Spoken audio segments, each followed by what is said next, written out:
Alright, so a little bit of how I got my hair started. I didn't keep doing this, but I did it for about 2 or 3 weeks. About 2 weeks actually. I started boiling this substance that you see right here. And this has my peppermint tea in it. Peppermint tea.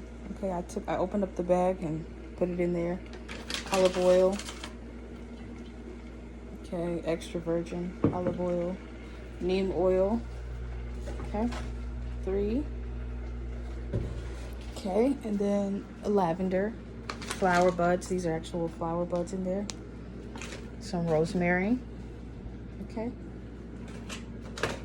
All right, and then some fenugreek seeds, and probably about just 6 or 7 of these actual stems of rice, black rice.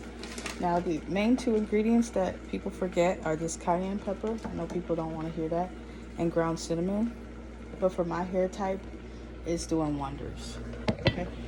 So I only did it for a couple of weeks. We're gonna see how it goes when I start doing it again. Okay. So wish me the best. All right. There it is. It's almost done.